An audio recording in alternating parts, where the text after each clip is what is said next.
Hi everyone, welcome to the Tesla Economist. Please hit the thumbs up and don't forget to subscribe.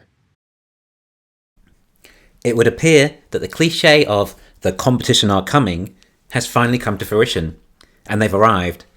And it would appear that Tesla are not shaking in their boots, or trunks as Americans like to call them. Now, just to be clear, I'm only referring to the incumbent automakers with their new range of EVs they've launched. So let's talk about what it's going to be like for them to step up their EV game. Let's look at what they're doing now to try and compete and what they're planning on doing eventually and how they'll go about it. With all that, then we will decide just how threatening they might be to Tesla. The thing about ICE companies, internal combustion, is that it's going to be very hard to play catch up to Tesla. They're very slow to move. So they'll invest billions into a new technology, manufacturing processes and car designs, only to then discover all these innovations were actually wrong after Elon suddenly announces some new breakthrough in batteries or manufacturing processes, such as the Gigapress and the new battery pack built into the car structure. Then the incumbents have just spent billions on what is now obsolete technology. Oops. The technology is moving way too fast for them to catch up in the first place, let alone try and keep up. Tesla moves at record-breaking speeds for a company its size. In the legacy auto companies, if any decision needs to be made, there's a hierarchy of decisions. It has to go through a lot of people first until it's approved. They need to conduct market research, economic and financial reports for market projections. Then it gets taken up to the CEO. He has to approve the decisions, and some are technical in nature. He may have his CTO and some battery specialist arguing over which technology to use and invest potentially tens of billions of dollars in. But how would he know which one to choose? He knows internal combustion. He doesn't know as much about batteries. Yet, if he gets this decision wrong, the company is doomed. Unfortunately for him, there'll be more than just one decision he has to get right. There'll be a plethora of them. And remember, they can only try and catch up to Tesla. It would likely take them 5 years to catch up to where Tesla is now. But can you imagine where Tesla will be in 5 years' time? Bear in mind, the market cap of this company has gone about tenfold over the last year. In other words, look how much Tesla has achieved when they were 1/10 the size they are now. Now they're the size they are today, think how much faster the innovation can occur. I believe this is the reason no real competition has come to play yet. Apple aren't looking at launching their car for about 5 more years. Why? Because they have the luxury of being able to sit on the sidelines for all the technology to mature and the industry to accept the right technologies. Then, when Apple launch, they immediately come with FSD and a 1,000-kilometer range and solid-state batteries, and they can do it right off the bat without having to spend tens of billion dollars in R&D to get there. The finished product, rather than several gradually evolving at massive expense. The incumbents don't have that luxury. They have to keep making and innovating EVs as that's what's expected from them, and through the whole thing, and they have to do it whilst also making profit on ICE cars and keeping their shareholders happy, which is very conflicting, as shareholders like profits, especially in value investment legacy automakers. They don't tend to have investors looking for growth. So what's going to happen when they start investing tens of billions of dollars and don't plan on making a profit again for another 5 years if they're lucky? Well, I can't see them lasting, particularly if no one wants to, or is even allowed to in some countries, buy their internal combustion vehicles. This is also part of the reason Tesla get tax credits. Companies like Fiat Chrysler and Honda aren't even going to bother making EVs. They're just going to cash cow their legacy business until it's over. They've done the numbers and realise there is no way they compete with Tesla. It's impossible for them to make an EV that cheap. If you recall, Dyson attempted this too. They invested something like $2 billion in Singapore to see if they could make an EV. The conclusion was they could, but not at a profit, and discontinued there. Now Dyson is an innovative engineering company, and they couldn't do it. The issue is the other car companies have done their market research too. They know their days are numbered. They can finally read the writing on the wall. So they're doing what they can to get in the EV market. So make sure they survive the next wave of technology. Even if they're only left with some sort of niche, it still keeps them alive. So that's it right now. It's a game of survival for them, to make the transition to clean cars. One issue is that people who want to buy an EV generally care more about the environment too, and are quite disappointed with what's been happening. And a lot of it is actually due to the incumbent automakers polluting the air, especially when you bring up the likes of Volkswagen's Dieselgate. What a thing to do. And Volkswagen, the second largest auto manufacturer in cars sold, are the auto company trying the hardest to this transition. The CEO, Herbert Diess, has taken EVs very seriously. He has lots of respect and admiration for Elon Musk. Herbert even took Elon for a ride in the new Volkswagen ID3. You could tell by Herbert's body language that he was desperate and cared so much about what Elon thought of his new ID3. Moving on, the ID3 becomes the best-selling EV across Europe, beating the Tesla Model 3. So maybe Volkswagen will beat Tesla in the home turf. They sold over 10,000 in October 2020.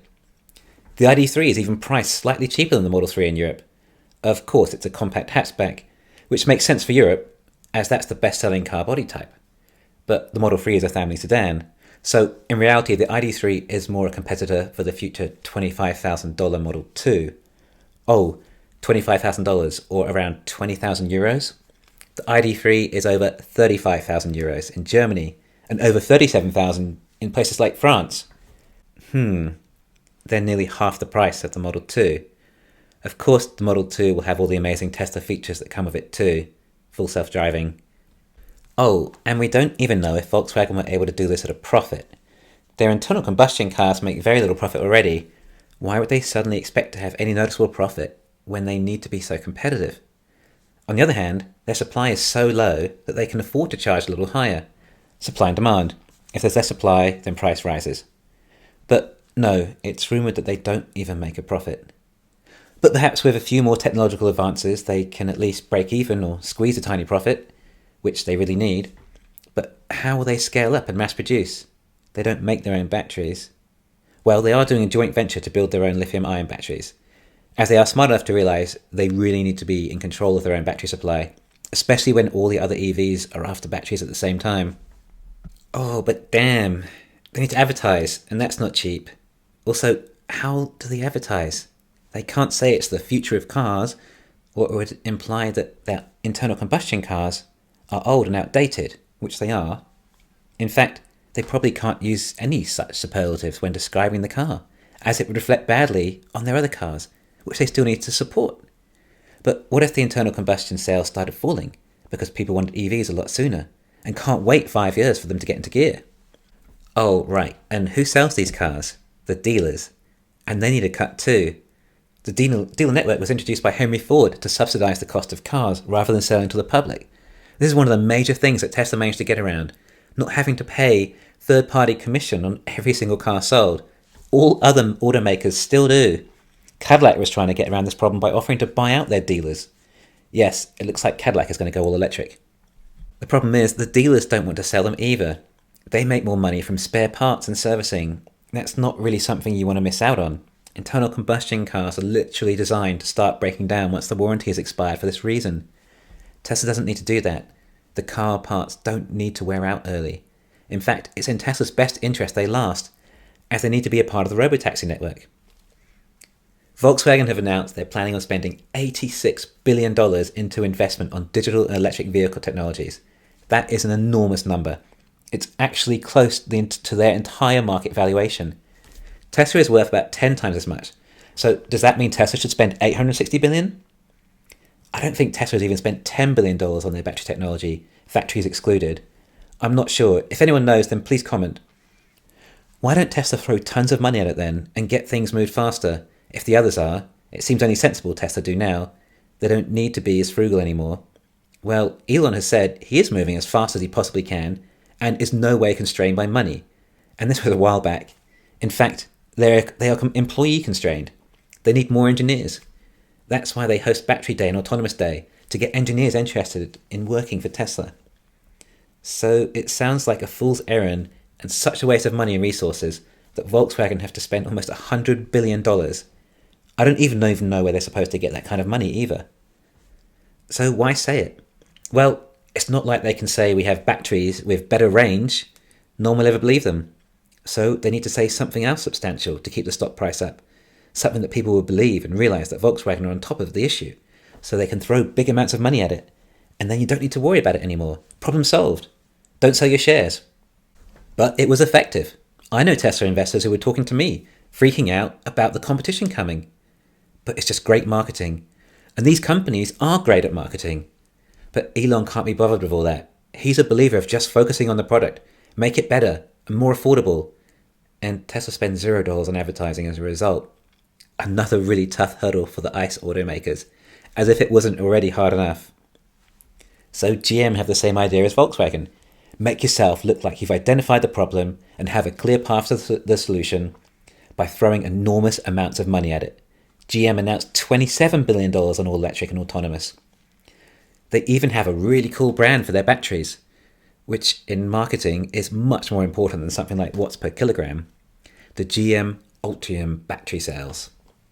They even announced an all-electric Hummer, their beloved old brand that was the highest polluting passenger vehicle in history. Now this is going to be a really heavy car, so it will need some serious battery power, and it's going to be tough to get a decent range. It doesn't matter, it's marketing. It puts GM on the stage for EVs. Oh, and that Hummer is going to have to be ridiculously expensive.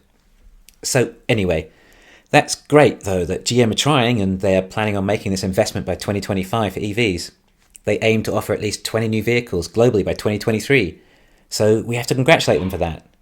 Until you get deeper in the weeds, and it's actually not all electric vehicles. They're talking about hybrids as well.